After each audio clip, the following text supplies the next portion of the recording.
On a bitter cold and rainy January winter moonless night in Manchester, New Hampshire, an Uber driver named Mark embarked on his usual late-night shift, ready to transport passengers to their destinations. As the clock struck midnight, he received a ride request to St. Joseph's Cathedral, which he thought was odd since there were no open churches at such late-night hours of the evening. Ready for work, Mark arrived at the location and saw a man standing on the sidewalk, clutching a rosary tightly in his trembling hands. The passenger's eyes darted around anxiously, and Mark couldn't help but notice the beads of sweat on his forehead. Despite the unsettling aura, Mark opened the car door and greeted the man, who seemed on edge. As the journey began, the passenger refused to let go of the rosary, praying fervently under his breath. Intrigued, Mark inquired about the reason for his constant prayers. The passenger waited in silence for a couple of seconds and then asked Mark a very strange question. "Do you believe in the devil?" Mark was caught off guard by the unusual question and said, "Sure, I was raised Catholic after all." The man's voice quivered as he revealed he had escaped a mental hospital because the devil had visited him there when he was a patient and had told him he was looking for souls to doom in eternal torments, starting with him. Amused by the man's paranoia, Mark chuckled inwardly, dismissing it as mere superstition or lunacy. He continued driving, believing the cathedral drop-off was just another passenger's quirk. When they arrived to St. Joseph's, the peculiar passenger gave Mark a religious image of the archangel Saint Michael, who in Catholic theology and tradition was the angel that fought Lucifer in heaven and cast him to hell after his rebellion towards God. The passenger also told Mark to read the prayer on the back side of the image, and to do so with true faith and conviction for protection.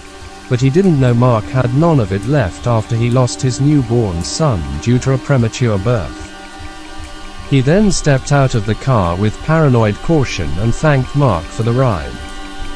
After dropping off the peculiar passenger at the cathedral, Mark shrugged off the encounter and threw St. Michael's prayer card out the window into a puddle of water and proceeded with his night. However, an unsettling sensation gnawed at him as strange shadows started to appear throughout the night in his rearview mirror. Each time he looked back, the shadows of ghostly figures seemed to lurk in the backseat of his car, though no one was there. He had not eaten anything for many hours, so he thought it was his biology playing tricks on him, and kept driving. Outside, the streetlights flickered, casting eerie shadows upon the desolate streets.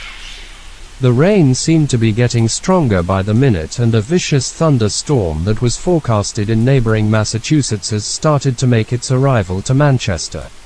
Mark's heart raced as he thought he heard his name whispered on the wind. A haunting call that seemed to come from all directions. At 3 a.m., Mark picked up his final passenger, a mysterious man dressed in a long black luxury coat and a hat that matched it. Weirdly enough, the man's clothes seemed to be perfectly dry, even though it was raining like Niagara Falls that night.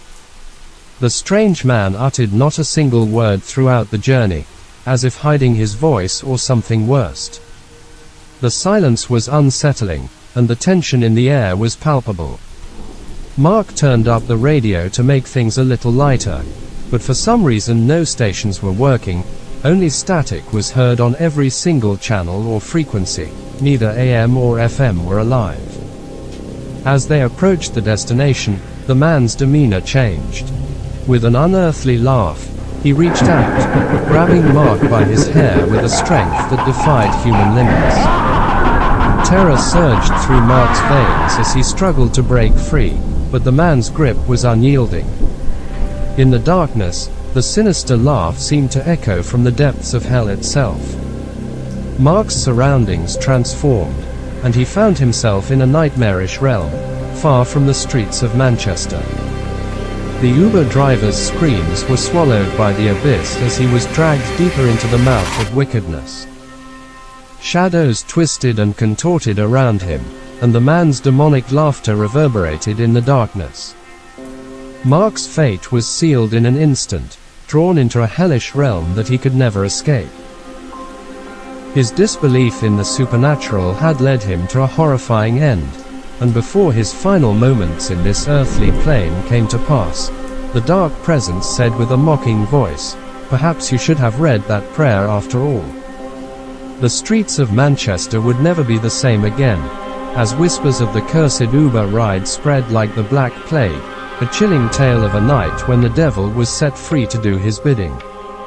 From that night onwards, every Uber driver that crossed the haunted route would feel an unshakable unease, and some claimed they could still hear the satanic laughter lingering in the shadows.